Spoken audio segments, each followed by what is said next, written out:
Well, y'all like totally filled this place. Well, it's great to see you. First, where is Dave? All right. When I was governor, I brought in the craft industry into South Carolina because I loved how good it is for a state. It's good quality of life. You can bring kids, you can bring dogs. It's just overall a great business. But don't ever forget, small businesses are the heartbeat of our economy. So come back and visit Dave as often as you can. Tim, thank you for the intro. Where'd you go? There you go. Thank you for the intro. They love you here. And so now I need y'all to tell him to love me too. Oh, yeah. Thanks for coming. Thanks for your leadership and all that you do. We appreciate it. How many of you are coming to hear me for the first time? Where have y'all been? It's good to see you. I'm so glad that you've come in to listen to us. You know, I was born and raised in a small rural town in South Carolina. 2,500 people, 2 stoplights. You couldn't think about doing something wrong without somebody already telling your mom. My mom started a business out of the living room of our home. 30 plus years later, it was a successful company. I started doing the books for the family business when I was 13. It wasn't until I got to college that I realized that was child labor. I'm not an Ivy Leaguer. I went to a public university. I went to Clemson University. Go Tigers. Love that. We got some Tigers here. I graduated with a degree in accounting. I think we could all use an accountant in Washington, D.C. right now. Accountants are problem solvers. Went on and worked in the corporate world, and then I came back home to the family business. And one day I was telling my mom how hard it was to make $1 and how easy it was for government to take it. And my mom said, quit complaining about it, do something about it. I truly did not know you weren't supposed to run against a 30-year incumbent in a primary.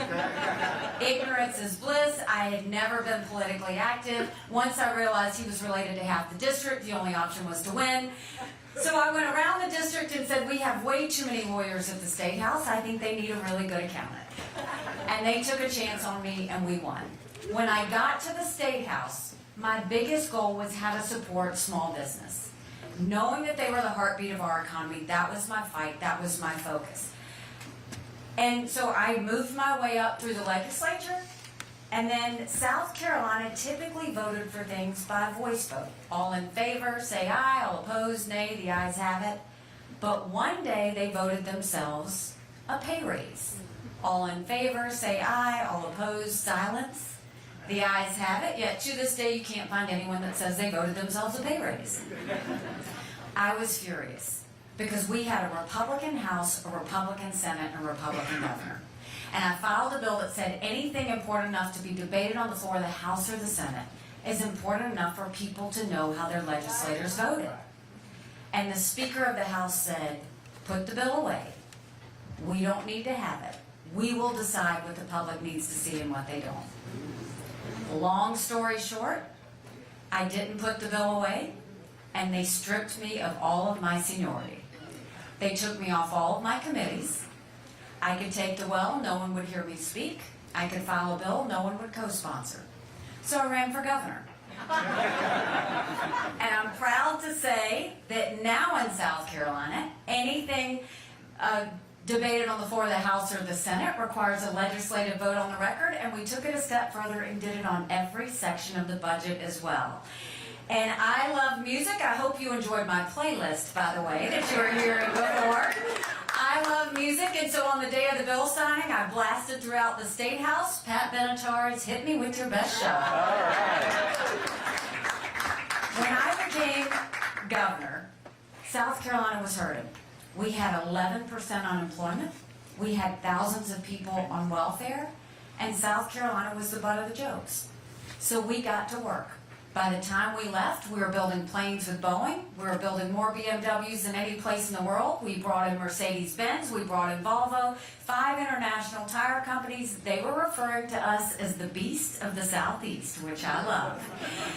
We acknowledged the truth. We said if you have to show picture ID to buy Sudafed, if you've got to show picture ID to get on a plane, you should have to show picture ID to protect the integrity of the election process. And we passed voter ID in South Carolina. We passed one of the toughest illegal immigration laws in the country, and by the time I left, the 11% unemployment was 4%. We had announced jobs in every county in the state. We had moved thousands of people from welfare to work, and we were named the friendliest state in the country, the most patriotic state in the country, and the #2 state in the country people were moving to. And then you can cheer for South Carolina. I'm really proud of that. And then I got the call for the United Nations. And my honest answer was, I don't even know what the UN does. I just know everybody hates it. I wasn't wrong about that. But when I got to the UN, I knew I wanted countries to know what America was for, and I wanted them to know what America was against. I didn't care if they didn't like me, but I wanted them to respect America. And we got to work. We pulled ourselves out of the Iran deal. I negotiated the largest set of sanctions with China and Russia against North Korea in a generation. We stopped the ballistic missile testing that was happening out of North Korea. We acknowledged the truth. We moved the embassy from Tel Aviv to Jerusalem. But the biggest thing that we did, we took the kick me sign off of our backs, and America was respected again at the UN. Now I'm running for president, and I don't need to tell you how bad things are. You don't have to turn on the news to see it. You feel it when you go to the grocery store. You feel it when you fill up your car with gas. Electricity and groceries are up 25% from pre-COVID. Now, I would love to tell you that Biden did that to us. But I've always spoken in hard truths, and I'm going to do that with you today. Biden has sent us down this roller coaster of socialism that's dangerous, and we have to stop it. But our Republicans did that to us too. You go back and look at that $2.2 trillion COVID stimulus bill that they passed with no accountability. They expanded welfare that has now left us with 100 million Americans on Medicaid, 42 million Americans on food stamps. That's a third of our country. And did Republicans try and make it right? No, they opened up earmarks and pet projects for the first time in 10 years, pushing through 7,000 of them last December. Want to know how they spent your money? $30 million on an honors college in Vermont, $10 million to tear down a hotel in Alaska, $7.5 million on a courthouse in Colorado, and the list goes on. In the 2024 appropriations budget, Republicans put in $7.4 billion worth of pet projects and earmarks. Democrats put in $2.8 billion. Now you tell me who the big spenders are. All while 1 in 6 American families can't afford their utility bill, 60% of Americans are living paycheck to paycheck, 50% of our American families can't afford diapers, Social Security will go bankrupt in 10 years, Medicare will go bankrupt in 8. You look at our education system, everybody wants to blame COVID for education. We had problems with education before COVID. Do you know right now in America, only 29% of 8th graders in our country are proficient in reading? 29%. Only 26% of 8th graders are proficient in math. If we don't do something, we're going to be in a world of hurt 10 years from now. Then you look at the border. I have run out of words to call Joe Biden when it comes to the border. It is a dereliction of duty. It is completely reckless. America is acting like it's September 10th. We better remember what September 12th felt like. Now, I've been to the border, and I didn't pull a Kamala, go and come back. I went 400 miles down that border. You're not ready for what I saw. Mounds of clothes, mounds of shoes, paraphernalia, rape areas that the women and girls have to walk through. When you get up in the morning, you get your coffee and you watch the news. When these ranchers get up in the morning, they get their coffee and they go see if anybody died crossing the fence. They pick up whatever little kids were left behind and turn them over to Border Patrol. I met with multiple sheriffs. They said before 7 a.m. they round up whatever illegal immigrants they can find. They turn them over to Border Patrol. Border Patrol documents them and releases them until their court date years from now. And when I asked Border Patrol about their jobs, they said, you want to know what we do? We're glorified babysitters. They don't let us do our job. 7 million people have crossed that border. You've got the northern border. Over 250,000 have crossed the northern border. We've had enough fentanyl cross the border that would kill every single American last year. Number one cause of death for adults 18 to 45, fentanyl. And don't think for a second China doesn't know what they're doing when they send it over. And then my parents always taught me, you take care of those who take care of you. I'm going to ask you for taking care of those who take care of us. Right now in America, 33,000 of our veterans are homeless that we know of. 1 in 3 suffers from PTSD or thoughts of suicide. We lose 22 heroes a day to suicide. If a veteran needs a doctor's appointment, on average, it takes 29 days. Why 29 days? Because on the 30th day, they can go to the doctor or hospital of their choice. So midway through the 29 days, they get a call to reschedule. And the clock starts all over again. It's shameful how we treat our veterans. So that's a lot of bad, right? It's hard to find anything good. And any one of those things could have been taken care of by Congress, right? But what has Congress done for you lately? Nothing. Don't you think it's finally time we have term limits in D.C.? Don't you think we need to have mental competency tests for anyone over the age of 75? And when I say that, I'm not being disrespectful. We all know 75-year-olds that can run circles around us. And then we know Joe Biden. The truth is, the Senate is now the most privileged nursing home in the country. It's true. We need to know that people are at the top of their game. I don't care if you do it for 50 and up. We need to know that they're at the top of their game. These are people making decisions on our national security. These are people making decisions on the future of our economy. We need to know that we've got the best up there. But now I'm going to tell you what I told South Carolinians when I became governor. No more whining.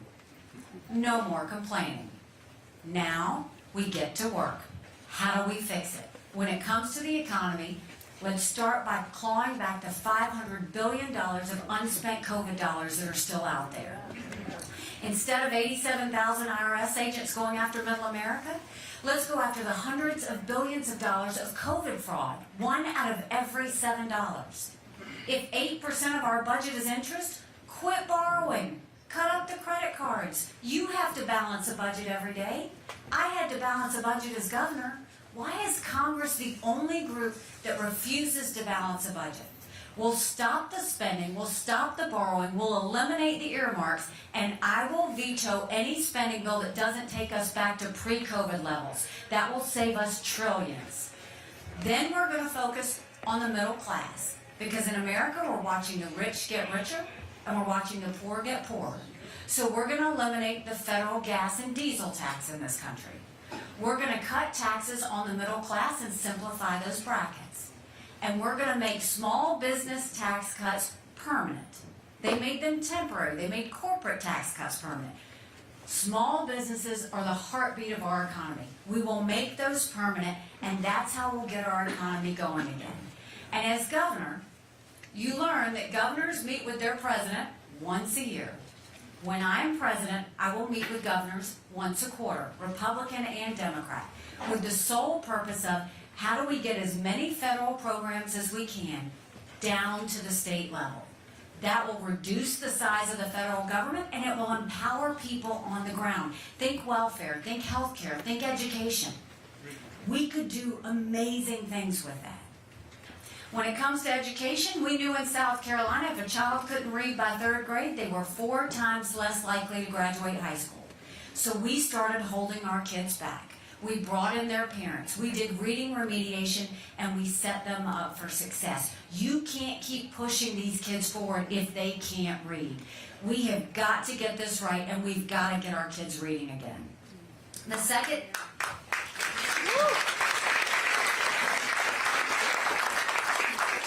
And no parent should ever wonder what's being said or taught to their child in the classroom. We need complete transparency in the classroom.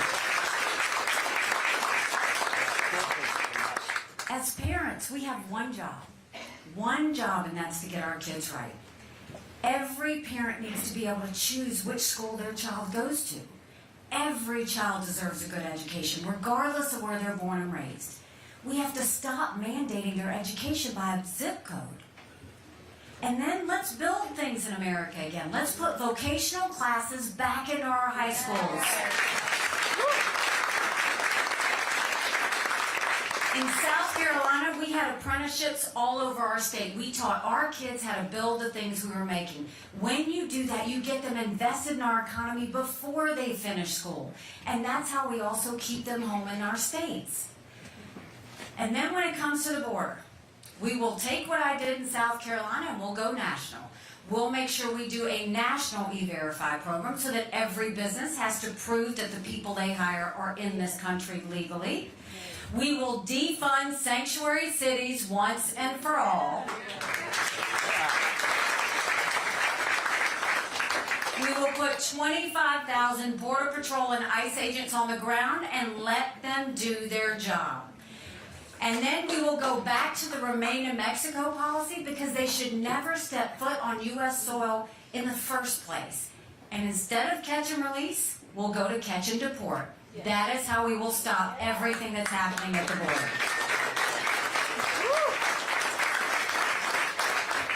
And when it comes to our veterans, we all see the tears that are shed when our men and women deploy.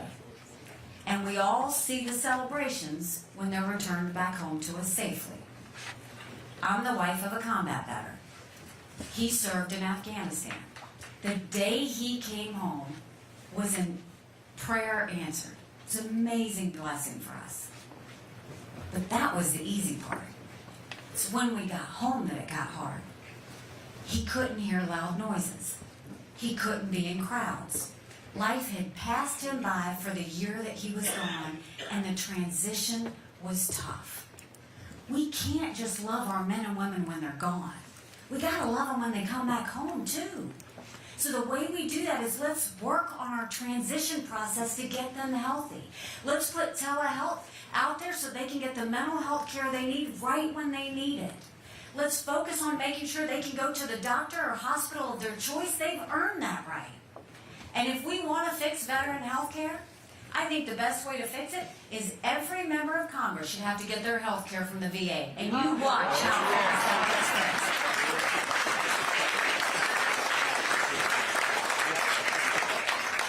fixed. It will be the best health care you've ever seen, guaranteed.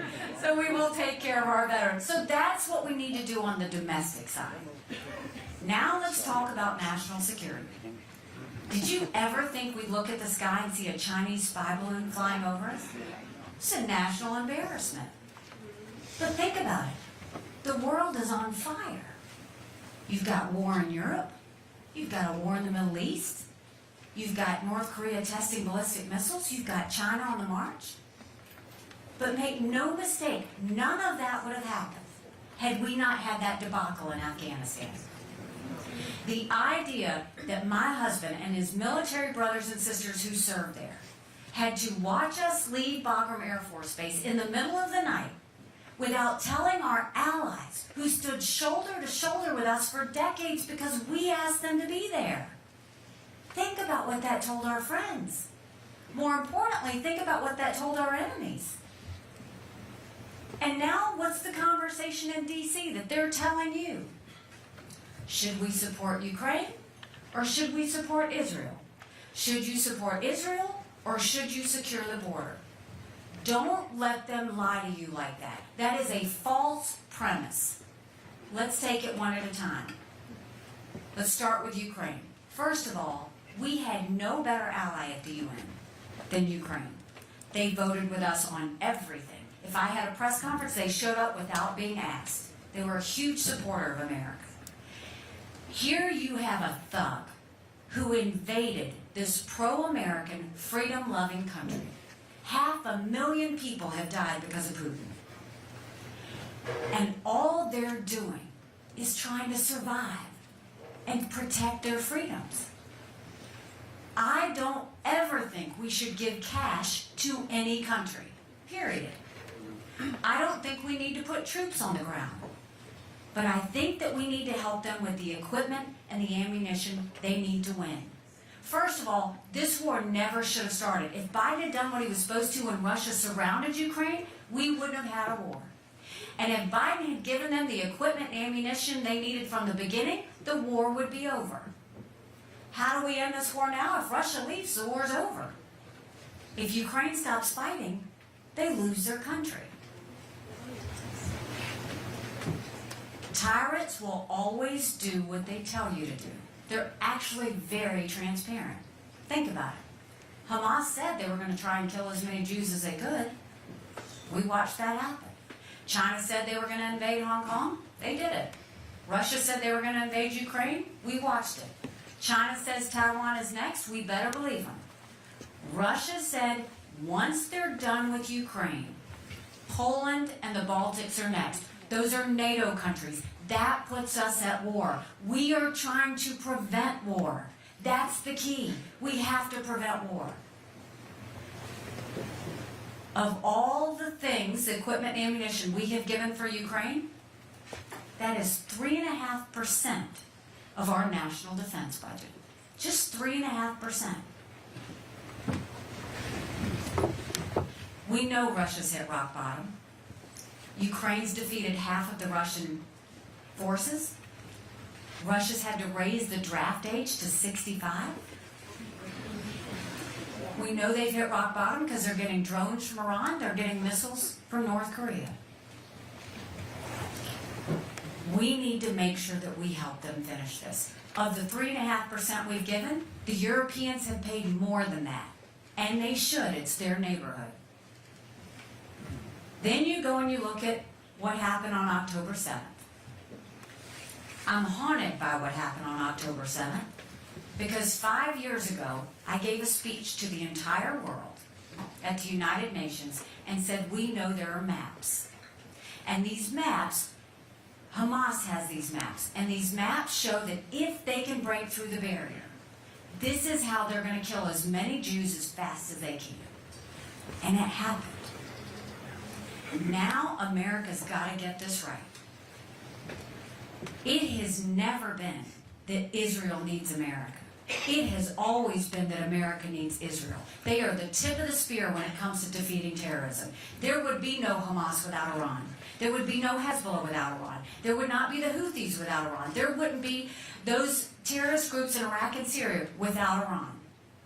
That's who's doing that. And so what happens? They go and they do all of these beheadings on October 7th.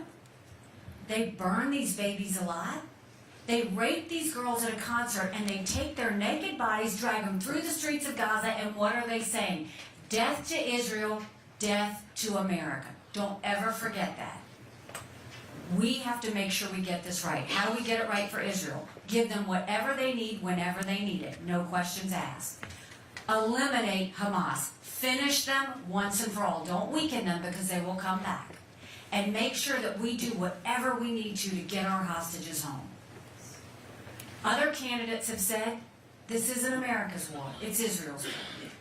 This should be personal for us. 33 Americans were butchered on October 7th. There are American hostages right now that they have that we need to get home. This should be personal. If we were to help Ukraine and Israel, 5% of our national defense budget. Just 5%.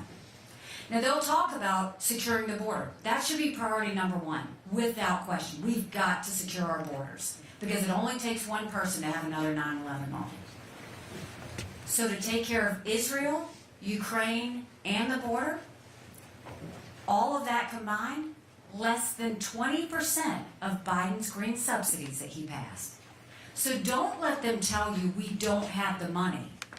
It's about what priorities we choose to do with that. And let me tell you, national security and security of Americans should always be the priority.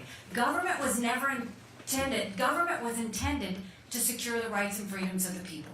It was never intended to be all things to all people. Let's focus on the national security and keep Americans safe. Woo!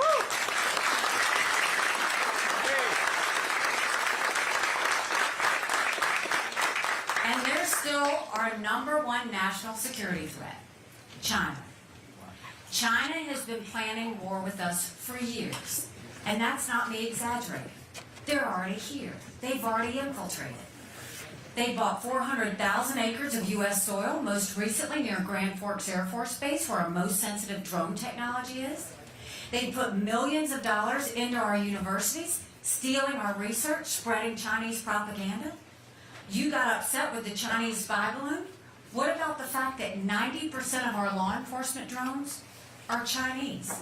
So think about all the mini surveillance that's happening as we speak. We have had more Americans die from fentanyl than the Iraq, Afghanistan, and Vietnam wars combined. 75,000 Americans died last year alone. And there are technologies that China uses to build up their military and threaten America. Yet the Biden administration approved 70% of those last year. And China is building up their military at scary paces. They now have 500 nuclear warheads. That's 100 more than they had last year. They have the largest naval fleet in the world. They have 370 ships. They'll have 400 ships in 2 years. We won't even have 350 ships in 2 decades. They're doing cyber. They're doing artificial intelligence. They're doing space. They've developed hypersonic missiles. We barely gotten started. And now China's the lead developer on neurostrike weapons. Weapons engineered to change the brain activity of military commanders and segments of the population. That's who we're dealing with. Biden and Yellen want to tell you that China's a competitor. I dealt with China every single day at the United Nations. They never saw us as a competitor. They always saw us as an enemy. We need to look at them the way they look at us. How do we fix China? First thing we do, stop selling them any U.S. soil and let's take back the land they already purchased.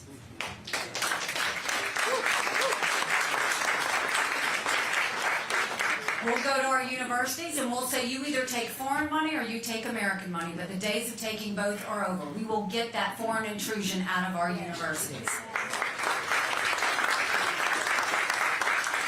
We will blacklist all technology that helps China and hurts America, and we will make sure we go to China and we'll say we are going to end all normal trade relations with you until you stop murdering Americans with fentanyl. You watch how fast they fix it because they need our economy.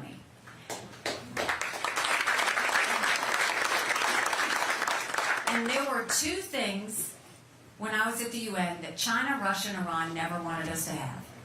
They never wanted us to have a strong military, and they never wanted us to be energy independent. We're not just going to be energy independent, we're going to be energy dominant. We're going to use it to fuel our economy.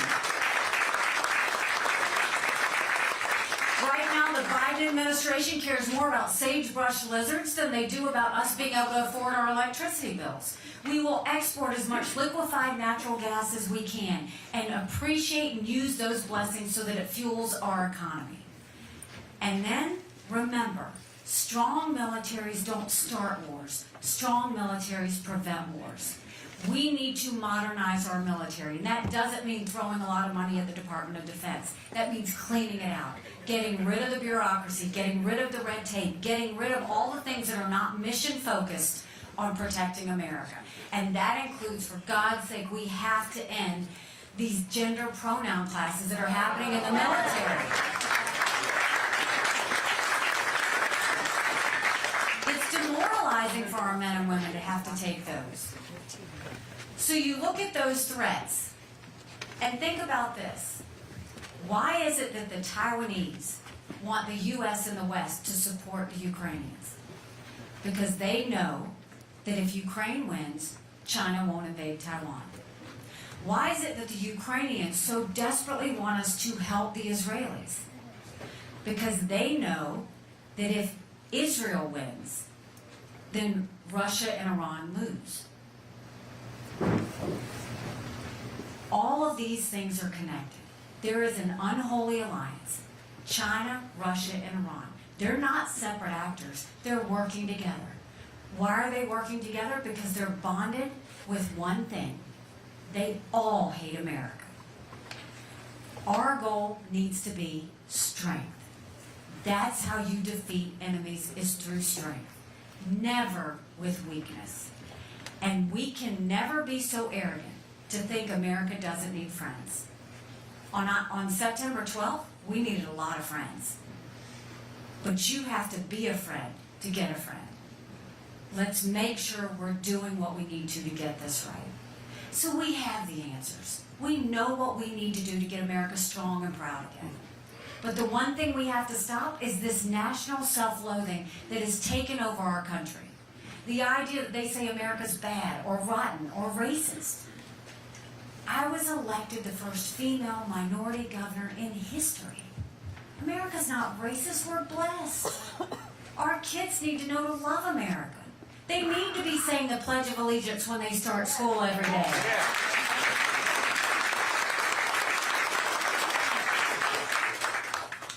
You know, 5 months ago, I dropped my husband Michael off at 4 a.m. for another year-long deployment. I watched him and 230 soldiers pick up their 2 duffel bags of belongings to go to a country they'd never been, all in the name of protecting America. They're willing to sacrifice their lives and their families because they still believe in this amazing experiment that is America. So if they're willing to fight for us there, shouldn't we be willing to fight for America here? Because we have a country to save. But in order to do that, we've got to acknowledge some hard truths. Republicans have lost the last 7 out of 8 popular votes for president. That is nothing to be proud of. We should want to win the majority of Americans. But the only way we're going to win the majority of Americans is when we leave the negativity and the baggage behind and we focus on a new generational leader. We've got to do that.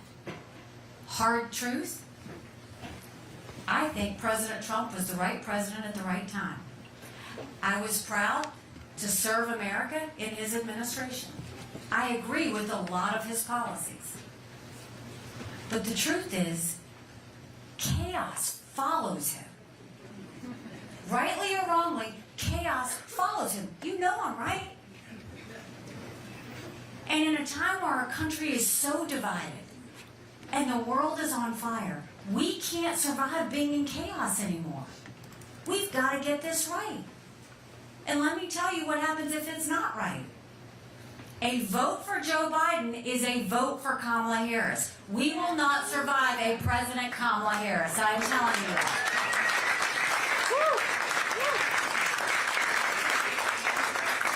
You look at any of the general election polls, and they show Trump pretty much a toss-up with Biden. On a good day, he'll be up 2 points. In those same polls, I defeat Biden by 10 to 13 points.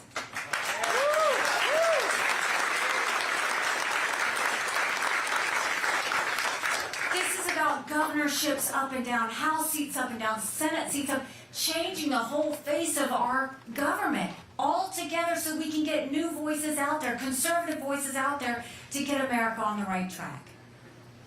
So to do this, it can be done. Don't listen to the media. They love to say it can't be done. It absolutely can be done. But in order to do it, It requires a lot of courage. Courage from everyone in this brewery. Courage for me to run. And courage for every one of you to know. Don't complain about what happens in a general election if you don't play in this primary. It matters.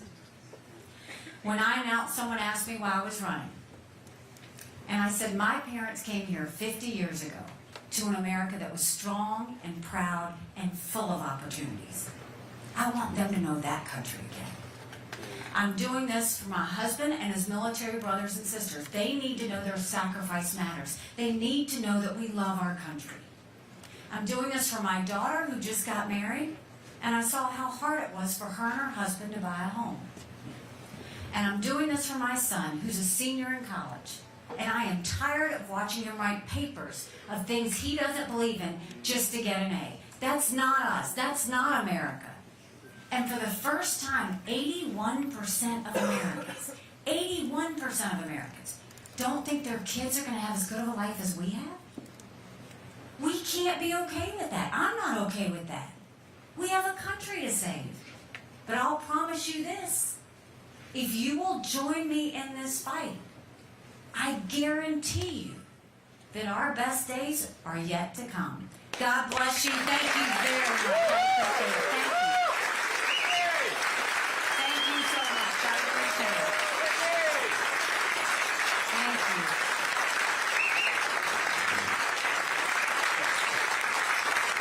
Thank you. And y'all have been so good to listen to me, and I know you're cramped, and I know that it's hot, and I know you all want a beer. But we will turn the mics on you. We'll answer some questions. There's nothing I won't answer. You may not like my answer, but there's nothing I won't answer. We've got two guys with microphones. Raise your hand up high, and they will come to you. Andrew or Mac, tell me when you're at something. Okay. Yes, sir. What are the first three things you want to do? As president, what are the first three things I want to do? It's not what I say, it's what I've done. And what I did as governor is exactly what I will do as president.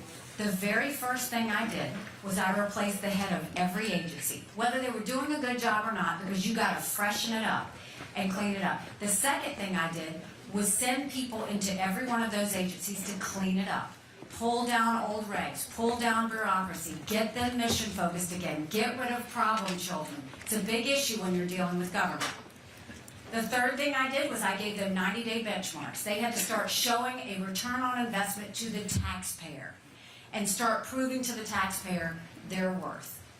And then we saw that agencies were spending because they were worried they wouldn't get the same amount of money the next year. So we put all of their spending online so that everybody could see it. And then we incentivized them to start giving money back to the taxpayers. And magic happened. Because then they started to compete against each other. That is the first thing, because when you go and set the tone with your agencies, in some cases we tweaked agencies, in other cases we gutted agencies. But when you set the tone with your agencies, then you go to Congress. And I inherited a legislature when I was governor, where the average age that they were elected was when I was 7 years old. So here was someone they thought was way too young, and oh my God, she's a girl. But what we did was, we found things, we gave them a couple of easy things in the beginning to let them know what it felt like to win again. And then we started pushing the harder things. We've got to get Congress working. It is a huge stump that we're all dealing with. We've got to get them working. Then we will focus on the economy, because we've got to make sure that we bring the cost of everything down and get more money in your pockets. We will focus on getting kids reading again, and then we will let the world know that American strength is back. That's what we'll do immediately. Thank you.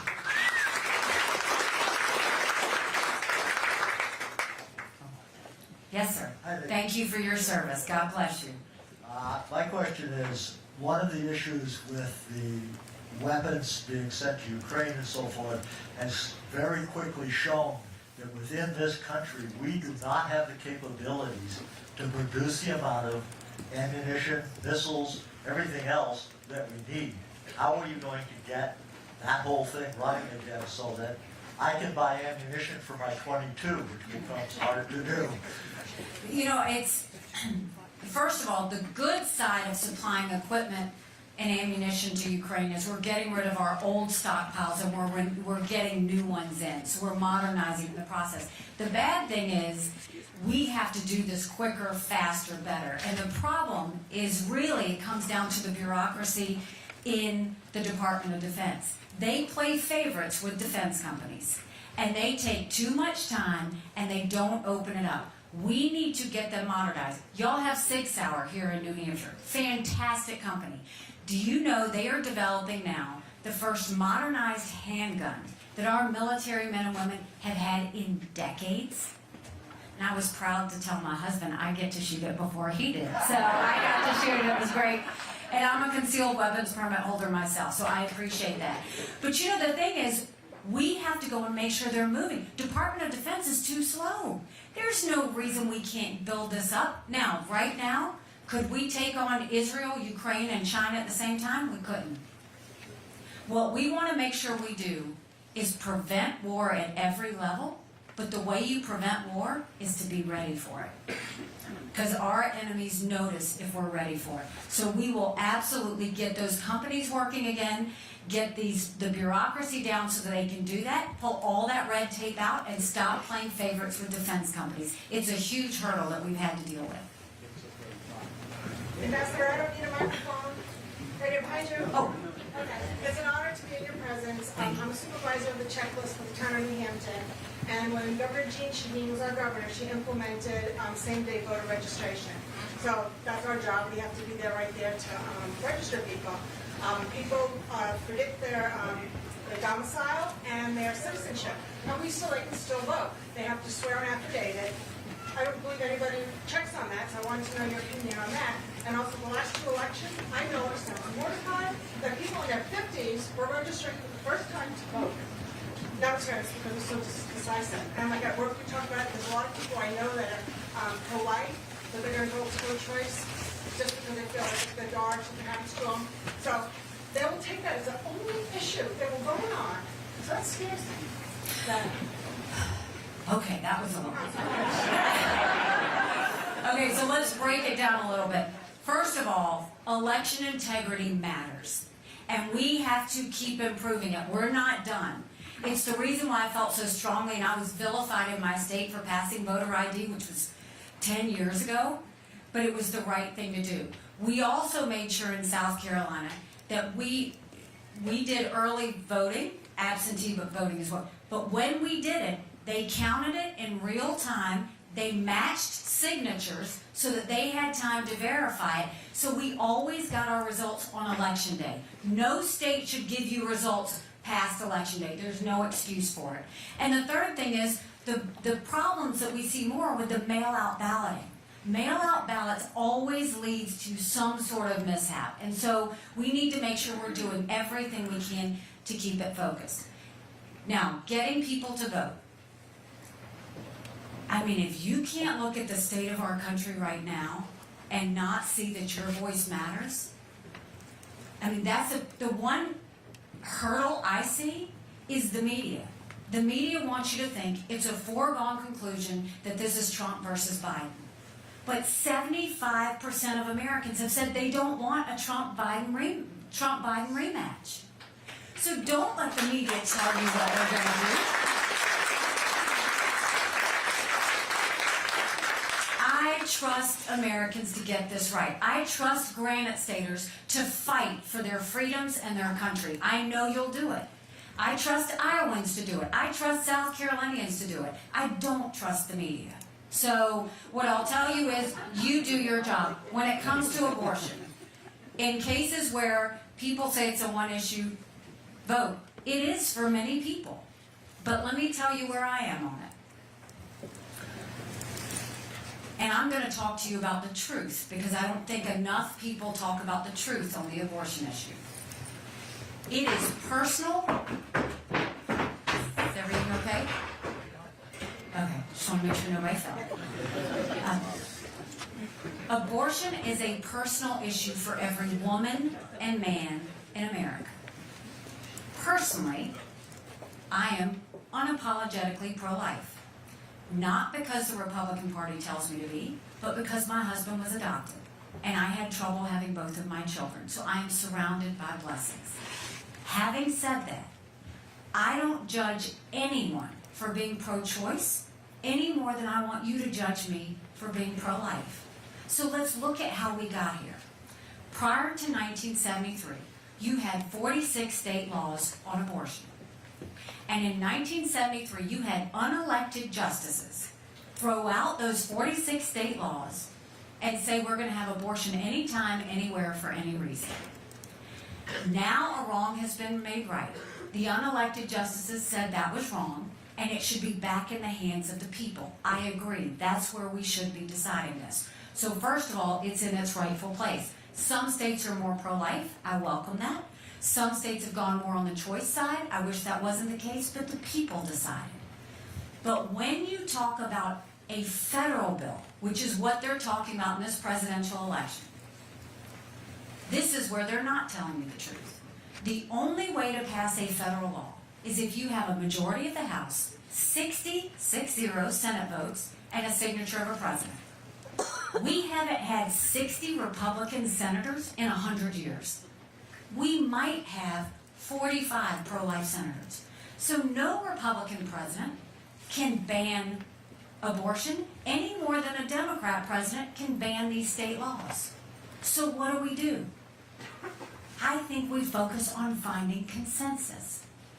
Can't we all agree that we want to ban late-term abortions? Can't we all agree that we want to encourage adoptions and good quality adoptions? Can't we all agree that doctors and nurses who don't believe in abortion shouldn't have to perform them? Can't we all agree that contraception should be accessible? And can't we all agree that no state law should say if a woman gets an abortion, she's going to jail or she's getting the death penalty? Let's just start there. Let's start there.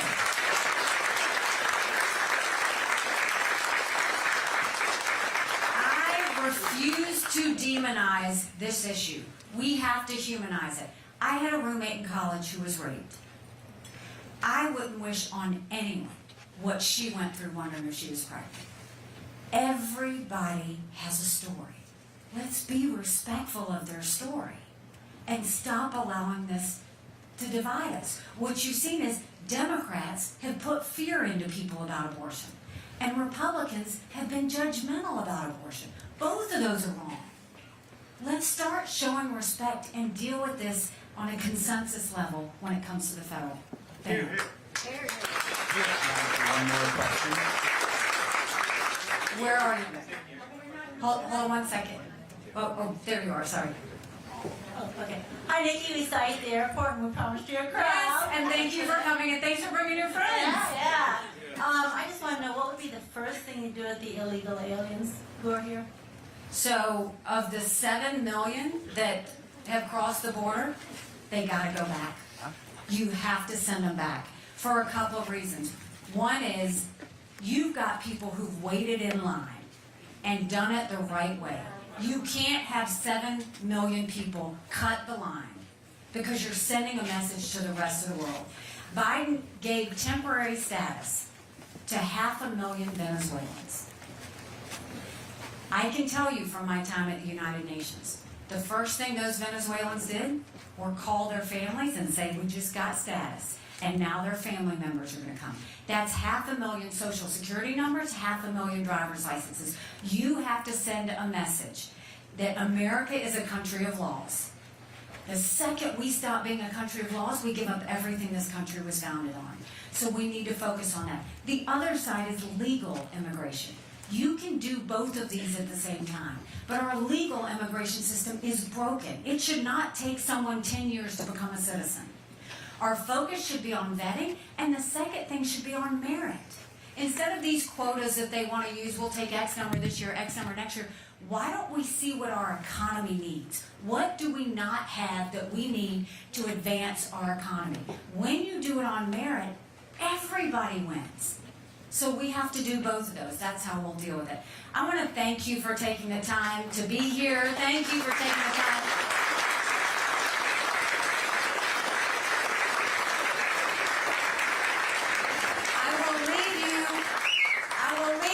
this. When I ran against that longest-serving legislator in a primary, people laughed at me. And I got to work, and I earned their support, and we won. When I ran for governor, I actually ran against a lieutenant governor, an attorney general, a very popular congressman, and a state senator. I was Nikki who. I had 3% in the polls. I had the least amount of money. And I worked South Carolina like no one else, and we won. When I got to the United Nations, they said I didn't have enough experience. And I got to work and took the kick me sign off of our backs. I have been underestimated in everything I've ever done. And it's a blessing, because it makes me scrappy. No one will outwork me in this race. No one will outsmart me in this race, because we have a country to save. So if you like what I had to say today, go tell 10 people. Go tell them to go to NikkiHaley.com. Go tell them to volunteer. Go tell them to get involved in what we're doing here in New Hampshire. If you don't like what I've had to say today, just don't say anything and don't tell anyone you were here. God bless you. Thank you so much.